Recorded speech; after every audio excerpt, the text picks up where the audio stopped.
Hi everyone and welcome to English Digest. I'm Pat. Hi, I'm Stephanie. And we're starting our literature article for this month. It's a story called The Glass Castle. The full title would be The Glass Castle, a Memoir. So that's going to make it a true story rather than a made-up piece of fiction. Yeah. I wanted to mention, we say memoir with that ugly R that you don't get with British English. Say it again for Memoir. me. Memoir. It's more like the French pronunciation, actually, except the French will put the memoir. Memoir is actually French. That's where we get this word from. We drop off the E. But it means memory. That's all it means. And so it's somebody who takes, the author is writing the book, herself or himself, and they use the I, but they take series of memories that usually have a theme, and they connect them, and, they publish it that way. They're not writing like a diary of everything that's happened. They're turning the memories into a cohesive narrative story. It's not an autobiography, which is a factual account of someone's life written by that person. Achievements and so on. Yes. But I like memoirs a lot. I think they're very interesting. I've certainly read quite a few. Yeah. Well, we're going to be talking about one for the next 3 days. The Glass Castle, a memoir, which has also been turned into a movie. For those of you who haven't seen it, you might want to look around online for that. It's very interesting. I was watching some clips. But before we continue, guys, we're going to listen to day one being read out loud. Jeanette Walls, a successful journalist living in New York City with her husband, is on her way to a social event one evening when she spots her mother searching through garbage on the street. She hastily returns to her luxury apartment, feeling guilty about how comfortable her life is compared to that of her homeless parents. This incident thrusts Jeanette into a reflective journey back to her disorderly yet love-filled childhood. Jeanette's early life was anything but conventional. Her parents, opposing capitalist ideals and traditional education, embraced a free-spirited lifestyle. Her father, Rex Walls, a dreamer, often spoke of building a grand glass castle with solar panels and a water purifier. However, he struggled with alcoholism and was unable to maintain steady employment. Rosemary, her mother, although a qualified teacher, chose to focus on creating art at home, adding to the family's instability. Financial hardships forced the Walls family to move frequently and live in run-down homes and even in the desert. Despite their poverty, Rex fostered wonder and potential in his children, teaching them to value life's simplicity. One Christmas, jobless and without money, Rex took each child to choose a star from the sky as their gift. He assured them that while other kids' gifts might break or be forgotten, their chosen stars would always shine for them. Jeanette believed in her father's stories and promises more than her 3 siblings did. She was convinced they would one day prosper from the gold-digging device her father intended to invent. She saw this future prosperity as the key to building their glass castle, a place where they would achieve enduring happiness. So, we've described The Glass Castle in our title as a tale of resilience and triumph. Now, triumph, of course, is just winning something, being victorious. This could be winning a race or a sports match or a game, or it could just be overcoming some kind of problem. But resilience is a slightly more interesting word. If you are resilient, that's the adjective form with the T, you're tough. You can kind of take some knocks, take some hard times, and come out of it the other side without being fully broken down and destroyed by what's happened to you. If you're resilient, you are good at kind of overcoming adversity and problems and difficulties. Materials can be resilient if they're not easily damaged, so we apply that same word to humans. It's a great compliment if someone says you're resilient, which is the adjective form, or you have a lot of resilience. And maybe that comes from your parents, the way you grew up. Maybe it comes just from who you are as a person and what you've been through. Some people can take a lot of hard knocks, as you said, and bounce right back, and others, it kind of destroys them, or they let themselves be destroyed or become a victim. So this is somebody who had a really tough childhood, and she didn't let it determine her future. Mm-hmm. She went ahead and became quite successful. So we're going to be talking about Jeanette Walls. She's the author. She started out life in a pretty hard childhood, I must say, but she left home at 17 and moved to New York City with her siblings. We're going to talk about that. And started out, first she went to college. Mm-hmm. And she got into a very, very elite school, Barnard College, which is part of Columbia University. Mm-hmm. But Barnard College is only for women. Who knows what we're doing nowadays with that. But she studied writing and just was a really good writer. Her dad was very creative. We're going to talk about that. But she became a successful journalist living in New York City. It's not easy to be successful in New York. We have that famous phrase, if you can make it here in New York City, you can make it anywhere, because we've got a really big pond with a lot of fish. I used to have people who would say, why do you want to go live in New York? And I said, I know I'm a big fish in a small pond. I'm good in a small area. I want to see how good I am competing against even better people in New York. So you've got a lot of people who are really ambitious, wanting to be successful, and she became successful. I was telling Pat before we started, I had seen Jeanette Walls on TV before. So when I looked her up, I recognized her face. She looked familiar.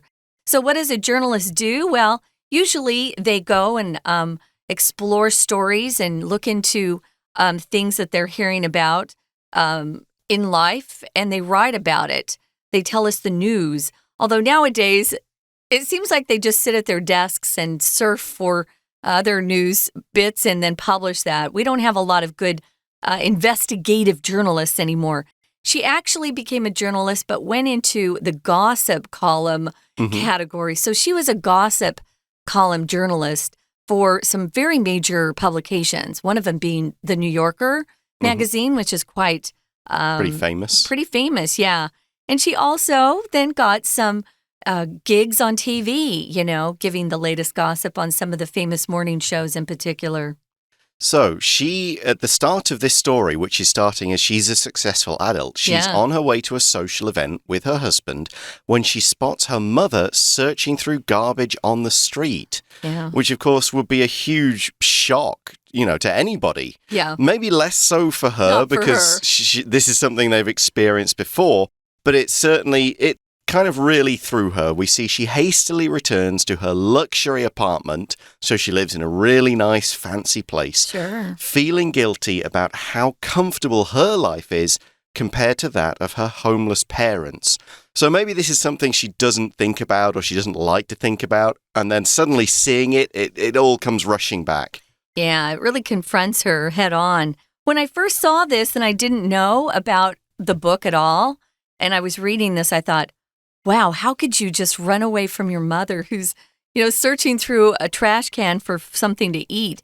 And then I realized, there's a reason why this is the way it is. We're going to talk about this. Don't look down on Jeanette Walls yet. You'll find out her mother actually prefers her living arrangements than to live in a nice place. So we're moving on here. She does feel guilty. She goes back to her really fancy, expensive apartment.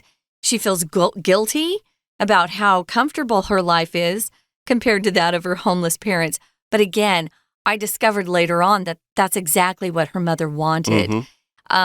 This incident that we're just describing here thrust Jeanette into a reflective journey back to her disorderly yet love-filled childhood.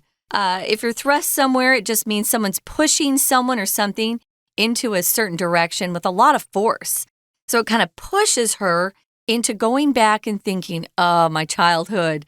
So she goes back in time in her memories. If you're reflective, you're just thinking deeply about something in your life, especially in the past. And so she's thinking about her disorderly yet love-filled childhood. What does disorderly mean there, Pat? Well, dis, as you guys know, is a negative prefix. It puts a negative or opposite meaning. So if something's orderly, it's very neat, tidy, everything's in its place. Disorderly would be like my children's room with nothing, with things everywhere and toys on the floor and a great big mess and no kind of system to it at all. It sounds like a kid's toy room, yeah. I'm also going to highlight, she does say it was a love-filled childhood. Her parents were never mean or cruel or abusive or anything. There was they really love. did love her, yeah. But it was just very, very disorganized. So let's learn about this. Jeanette's early life was anything but conventional. Something's conventional, it's another way of saying normal, kind of fairly standard, doing the same things that everybody else normally does or is expected to do. Something is unconventional would be really different, not the norm. So if we use this construction anything but conventional, it just means it was not conventional in any way. That's where the anything but followed by an adjective pattern comes in. Anything but is a great little pattern, so you should probably write that down.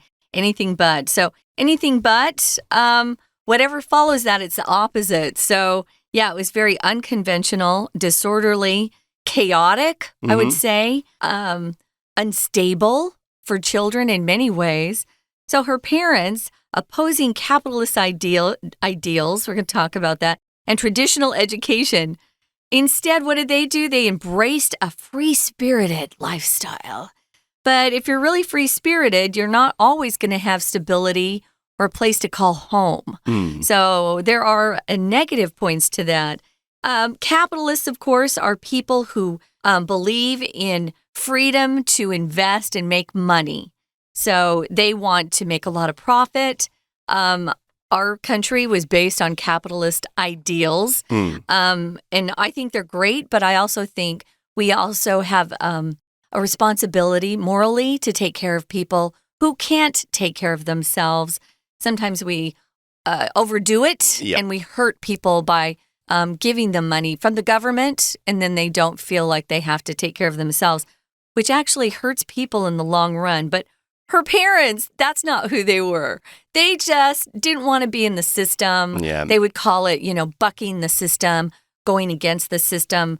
They didn't feel like they had to hold down a regular job like other people because they were smarter. They were actually quite bright, very intelligent people who just didn't want to live in a conventional way. So we'll find out what kind of life they lived in just a moment. Right now, though, we're going to take a short break and hand over to our Chinese teacher. Hello everyone, 我是派老师。今天要讲解的是5月份5月6号 Unit 3 The Glass Castle, A Tale of Resilience and Triumph. 这是第一天的课程。这个单元是文学单元，介绍的是2005年出版的《玻璃城堡回忆录》，这是美国记者珍奈特·沃尔斯所著作的。前2天的课文主要是略述回忆录的内容。第一天交代主人翁的出身、家庭背景，父母都是非常另类的家长，也因此让孩子过着有点辛苦、艰困的生活。好，我们一起来看学习重点吧。请看第一段第一个句子，请同学特别注意到的是在 When she spots her mother searching through garbage on the street， 也就是第一个句子后半段的部分。请同学特别注意的是 spot 这个动词呢，就如同其他的感官动词 see， 它后面再接上一个动词的时候，请记得加上 ing， 也就是我们的主人翁亲眼看到自己的母亲在街上的垃圾堆里面翻找。好，再来请看到第二个句子 She hastily returns to her luxury apartment，他很快的回到自己的豪宅里头。请同学把 hastily 画起来，这是一个副词，用来形容修饰 returns。好，再来请同学看到的是第二个句子后半段的部分。好，请特别注意到 that of her homeless parents， 这个 that 其实是代名词，那就是呢在比较什么？比较生活。同类的名词，我们用 that 来代替。再来，请同学看到第三个句子。第三个句子的部分要特别注意的是 disorderly 这一个形容词，这边是混乱的意思。那也请同学注意到后面的这个复合形容词 love-filled childhood 的 love-filled， 这里用 ed 也就是过去分词，因为是要修饰童年，那童年呢充满了爱。Her childhood was filled with love。 为了要表示被动，所以我们这里用过去分词。好，再来请同学看到第二段第一个句子，这个句子是主题句，段落的主题句。那我们知道说主人翁他其实人生在前面这个阶段一点都不传统，有别于其他的小孩子，所以我们说her early life was anything but conventional. Anything but， 那我们就知道那等于是排除了后面这个 conventional。 再来请同学呢看到第二个句子，第二个句子要请同学特别注意的是两个动点之间所夹着的，这个叫做分词构句。那他的父母亲呢其实是反对资本主义的想法，也不喜欢传统的教育，他们崇尚的这边的 embrace 就是崇尚的意思，是自由奔放的生活方式。We're going to take a quick break. Stay tuned. We'll be right back.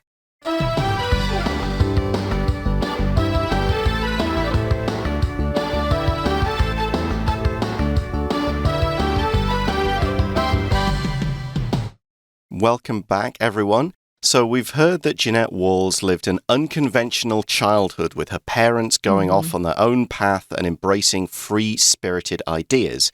And we see now her father, Rex Walls, a dreamer, often spoke of building a grand glass castle with solar panels and a water purifier. Solar panels, of course, turn sunlight into energy. A water purifier would purify rainwater or groundwater so that you can drink it and wash with it. So he's got all these great plans. Unfortunately, it's going to be a bit difficult to work out, and there's one big reason for that, which we get into here. Yeah, it's kind of sad to hear that somebody who was so bright struggled with an addiction that really brings a lot of people down and ruins a lot of lives and families together. But he struggled with alcoholism, which we would then say he's an alcoholic. That's what the person would be called.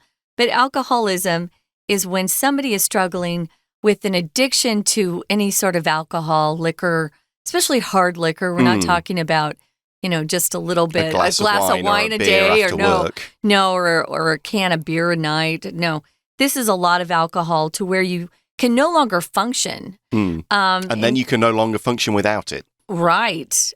It's just a mess, and it's not easy to get out of it and to rid yourself of that addiction, but it can be done.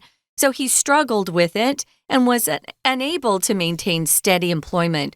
It's not like he didn't ever have any jobs. He would get some work, but then, he would just feel like it was cramping his style, which means it was hindering his ability or stopping his ability to be that free spirit. If you're a free spirit, you do what you want when you want. That's fine if you're single. This guy is not only not single, he's married, but he has 4 children. And he's supposed to be taking care of them, making sure that they have a place to live that's will shelter them from the storm, you could say, and also feed them. Yeah, and that her mother also wasn't able to contribute as much as you might hope. Rosemary, her mother, I don't know if it said Rosemary, I don't know if she'd kind of push them together. It's just Rosemary, yeah. Adding to the, although a qualified teacher, chose to focus on creating art at home, adding to the family's instability. So she was a qualified teacher. She'd been to college. She'd got the teaching qualification. She'd probably had jobs working and teaching in schools with that qualification. She passed the exams that said, you are a good enough teacher. We give you a certification would be another word. She would have to have graduated from college, at least in America, to be a Same teacher. in the UK, yeah. But instead of teaching, she created art at home, and this added to the family's instability. Here's another negative prefix. We've had dis, and now we've got in. Stability means things are stable, things are organized, fairly predictable. You kind of know what's going to happen. You're ready in case there's a problem. But if you're unstable, and unstable is the adjective, instability is the noun, is a state where things are not stable. You don't know where the next meal or money is coming from. You never know where you're going to be living next week or what's going to be happening.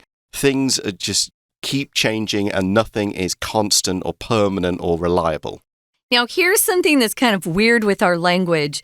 The noun is instability, but if you use the adjective, it's unstable with a UN. And if someone is described as being unstable, typically, at least for us in the U.S., it kind of gives you that idea that you're a little bit, you have mental problems. Maybe, yes. So they have that instability. They have financial hardships, and it forced the family to move frequently. So they were going from one place to another, especially when they had bills to pay. Anytime they would come to collect the money, they would run. So they would also be forced to live in rundown homes, old homes that are kind of falling apart. They're not in good shape. They even had to live in the desert. She was born in Phoenix, Arizona. Let me tell you, I grew up in that area. If you don't have air conditioning, it's hell on earth. It's horrible. So, despite their poverty, however, there is a good side to this upbringing. We see Rex fostered wonder and potential in his children. To foster something means to create it and allow it to grow and take hold. So he's making his kids wonder. He's making them imagine and believe and create things, and he's fostering potential. So he's not neglecting them. He's not teaching them how to think or how to behave or how to take care of themselves. And we see here teaching them to value life simplicity. Simplicity is just the state of being simple. So he's teaching his kids, don't always go chasing after, status symbols or money or a job. Just enjoy the simple things in life, which is a very important lesson. I think it's really important, yeah. Although not one that maybe should take over everything else. It should be more important than providing a home and food for your kids, that's for sure. Now, there's an example of one way he kind of uses this here. One Christmas, jobless and without money, Rex took each child to choose a star from the sky as their gift, which kind of sounds cool in a way. As a young kid, it's very creative. It's a nice idea. And he assured them, so he told them with a lot of confidence and said, you can really believe this is true. While other kids' gifts might break or be forgotten, their chosen stars would always shine for them. So yeah, if they can remember where it is in the sky and pick it out from all the other stars, then that's a gift that wherever they go, they'll be able to look up and see, that's my star. That's the star that my dad gave me. And it's more than just like a cheap gift. It's kind of a connection. Yeah. There are ways that you can actually go online and buy stars and name stars for your loved ones. And it's kind of a cool thing. Yeah. It's fun. I love that he gave them that gift. I think sometimes we smash or diminish the creativity in kids too young.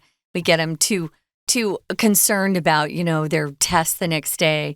But he gave them that ability to dream and think big, I think.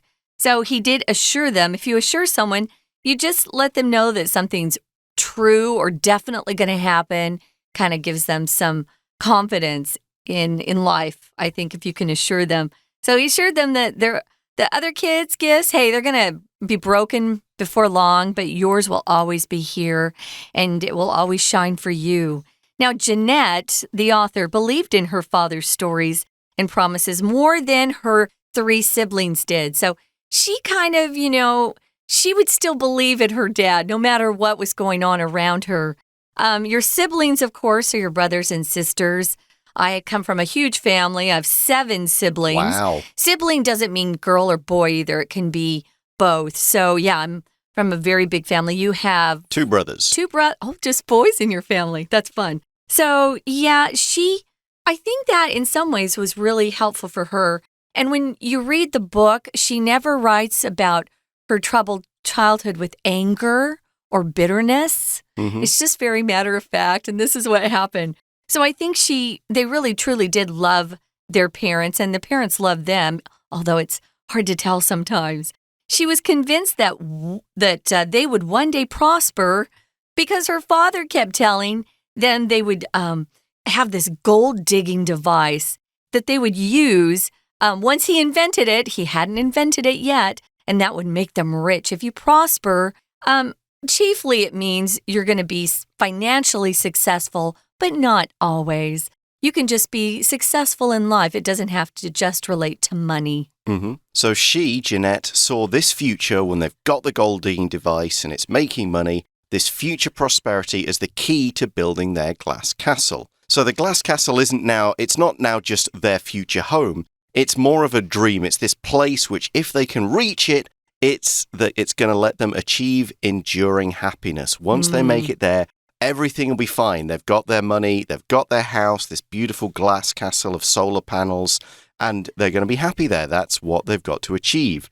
That's the glass castle, or you might say the castle in the sky, in the clouds that they're trying to reach for. So things don't quite work out that way, as we'll see in tomorrow with the second part of this story. But right now we're going to hand over to our Chinese teacher one more time before we come back to wrap things up for today. 再来，请同学看到第3个句子。抱歉，请看到第4个句子。However, he struggled with alcoholism. 这边呢，我们说过，第2段的第1句是主题句。作者要让我们了解到，我们回忆录里面的主人翁，他人生在早期阶段有多么的不一样，有多么的与众不同。所以在这个段落交代他的家庭背景，首先提到的是他的爸爸。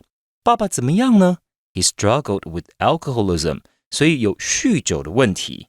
再加上 He was unable to maintain steady employment, 意思就是工作的做不久。那至于妈妈呢，就请看到第5个句子。第5个句子请看到有2个逗点，中间所囊括起来的。Although a qualified teacher， 那我们知道这个其实是副词子句的省略，因为呢，副词子句这边所指的 Rosemary， 她其实是一个合格的老师。那我们省略了 she was， 这里呢，因为主词相同，所以做了省略。再来，请同学看到第6个句子。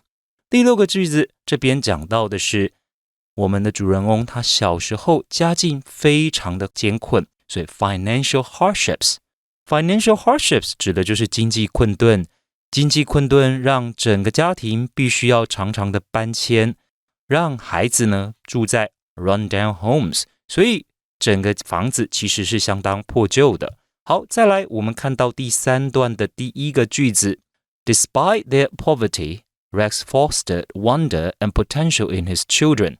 这边的 foster 意思其实就是培养，所以家里穷归穷啊， Rex 还是培养了孩子的好奇心还有潜力。再来，请同学看到第3个句子 He assured them that while other kids' gifts might break or be forgotten, the chosen stars would always shine for them。 好，所以爸爸给孩子的礼物是什么呢？是天上的星星。所以这里的 while 其实是副词连接词，做一个对比，其他孩子的礼物可能会坏掉，或者会遗忘，遭到遗忘，但是现在这些孩子，自己的孩子所选择的这些星星当礼物，这些星星会恒常的照耀的。好，最后我们看到第4个段落，第4个段落的第2个句子 She was convinced they would one day prosper from the gold digging device her father intended to invent。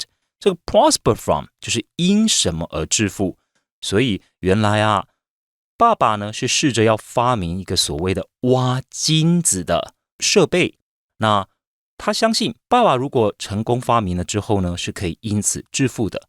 好，以上就是我们对于这个单元第1天课程内容所做的中文讲解，谢谢大家。 That's all the time we have for today, guys. But as you know, in our literature unit, we have 2 more days to talk about this particular novel, which is a memoir, or someone's memories of things they experienced in their life. So we hope you'll join us for our next program. We're going to talk more about that glass castle and what it meant to her. But we're also going to talk more about what happened in parts of her childhood. You're going to want to stay tuned. Thanks for joining us for English Digest. I'm Stephanie. I'm Pat. We'll see you tomorrow. Bye.